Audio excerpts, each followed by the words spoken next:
Hello and welcome back to another episode of the Estonian Football Podcast.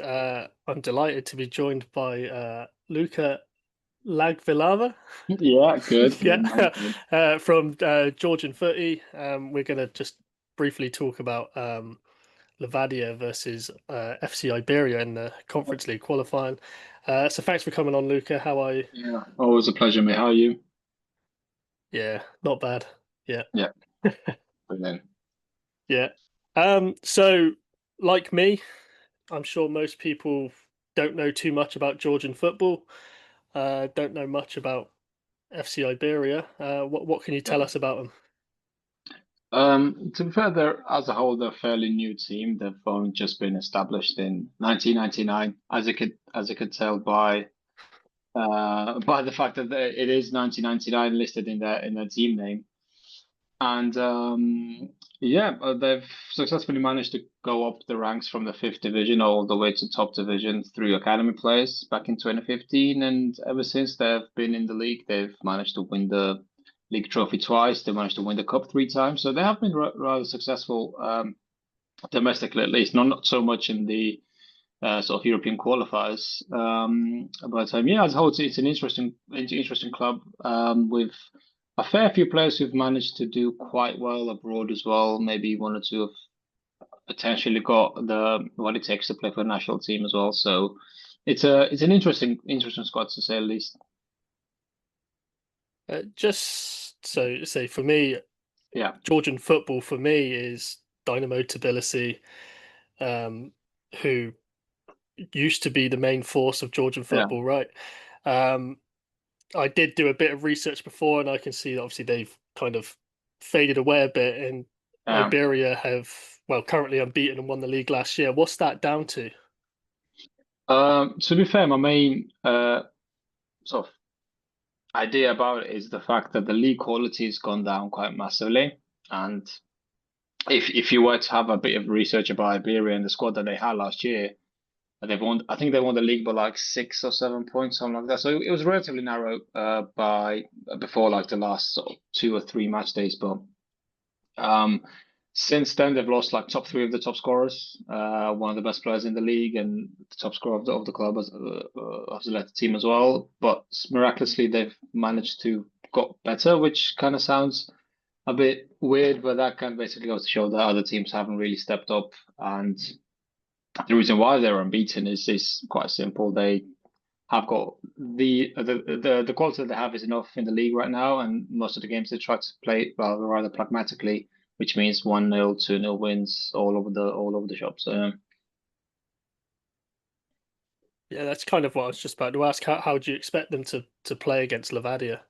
um, at least in their way, like I think they'd be rather passive in a way because they've also got their one of their star players in Gizo Mamagishvili suspended for both legs because he picked up a stupid red card against Malmo in the first leg when the score was like 6-2 to Malmo. So it's difficult to justify that, but yeah, I think they'll probably be probably try to stay at the back relatively defensive against Levadia.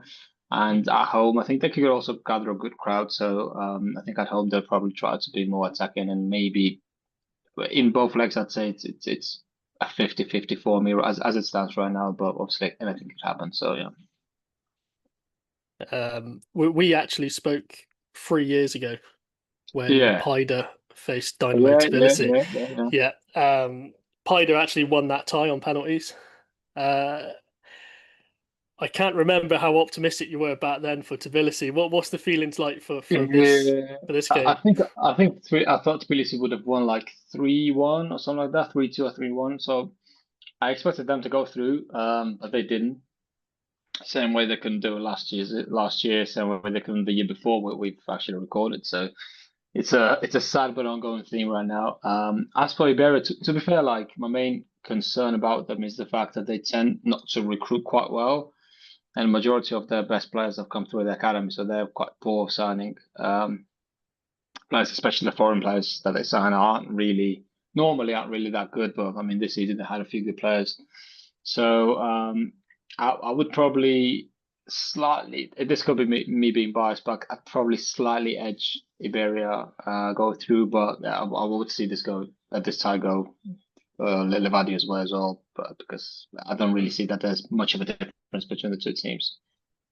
Yeah, what slightly worries me is how you mentioned that they might sit defensively for the first leg. Yeah, One thing that Levadia struggle with is, I hate the term, but the low block. yeah, yeah. Um, yeah, RFS done it really well. They sat back, and Levadia they didn't know what to do. Um, and eventually RFS went and won the game. So that worries me slightly.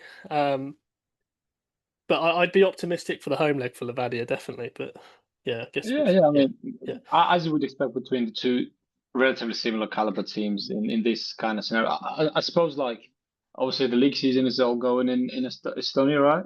They starts the yeah season in about March. yeah 20 odd games in Yeah, yeah yeah, yeah. So yeah basically, like yeah late September, early March. So that basically means that both teams are. We also like in Georgia, we also have our season from March till late November, early December. So that means both teams have got somewhat match fit for the game, and with they obviously, especially after sort of dropping from the Champions League, you'd probably expect these two teams to be relatively of similar quality. And again, as I said before, I do expect it to be a narrow one either way.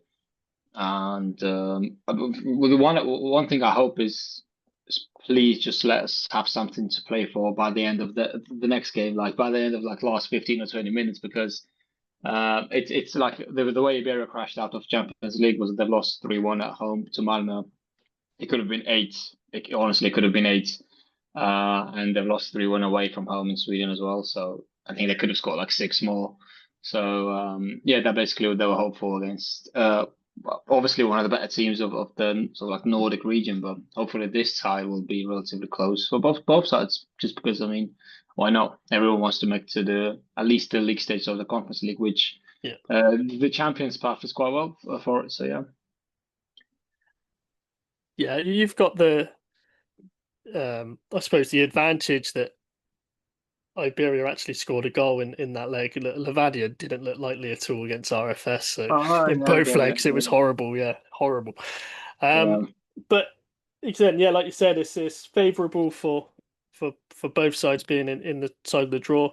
TNS or Differdange, I want to say. Yeah, yeah, yeah. Yeah, yeah. I mean, for you guys, it's probably TNS though, isn't it? If you Oh, were to yeah, get it, just because how, what did they play the Shrewsbury last year? Where did they play? yeah, yeah. Yeah, It's a so well, Westry. Yeah, yeah, yeah. So yeah. I suppose that'd be quite nice for you. Not for me because I mean, without any visa, I can't really enter the UK, so that's an issue. We're we're, Um, but we're gonna go up either way. Um, yeah, yeah, yeah. it's So yeah, Georgian in the family, so yeah, yeah, yeah. So I suppose like yeah, I mean, for both Levadia, for both Iberia, I think they'd probably be half looking at the third qualifying round, which is you'd I'd say you'd fan not that you'd fancy, but I think it would be a 50-50 game regardless of whether you play TNS or Differage.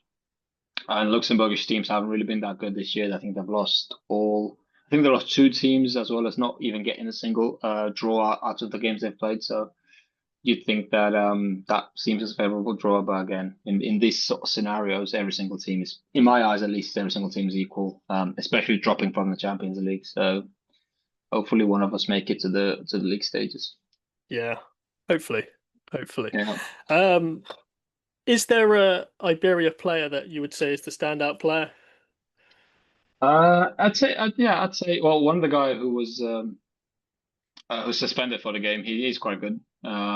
His twin brother plays in Portugal as well, so he's linked with the move to Portugal this summer as well. I'd probably go with Yuri Tabataze, who's the top scorer this season. I think he got like 7 goals and 4 assists. He's a physical player, quick and physical player. Can't score off both feet. Hasn't really been good for them against Malmo. So probably if there's a game he'd like to sort of turn things around, it's probably against Levadia. And Derek Agiakwa, who's the centre back for them, he played for Port Vale, I think, a few seasons ago, Watford as well. So he's probably one of the better defenders, one of their better foreigners as well. So I think those two are probably the standout players right now, at least. But yeah, Yeah. Okay. Cool. I think that's pretty much all the questions I want to ask. Yeah, you've Yeah, said it was just yeah, going to be a quick one. I just yeah, want yeah, to know yeah. a bit about the club. Yeah. So yeah, before we end it, what's your prediction? Over the course of two legs, or just the first game? Let's go two legs. I'd probably go with a 3-2 Iberia win over the course of two legs. We can go Okay. obviously two Nice. I'm gonna. one, 2-1 in Tbilisi and 1-1 in Estonia and Tallinn. So yeah. Okay. I'm gonna say 1-0 to either side. Oh I'm gonna go super tight. Yeah. But I yeah, don't know yeah, who. I say Levadia. I have to. Yeah. yeah. Why not? Why not? Of Yeah. course. Nice. But yeah, thanks for coming on. I know it was short notice and Yeah, that's all right, like man. That's all right. yeah, Completely all right. yeah. But Yeah. thanks for that. Real good insight Cheers. of the club. Yeah. Nice Cheers, one. mate. Cheers. Cheers.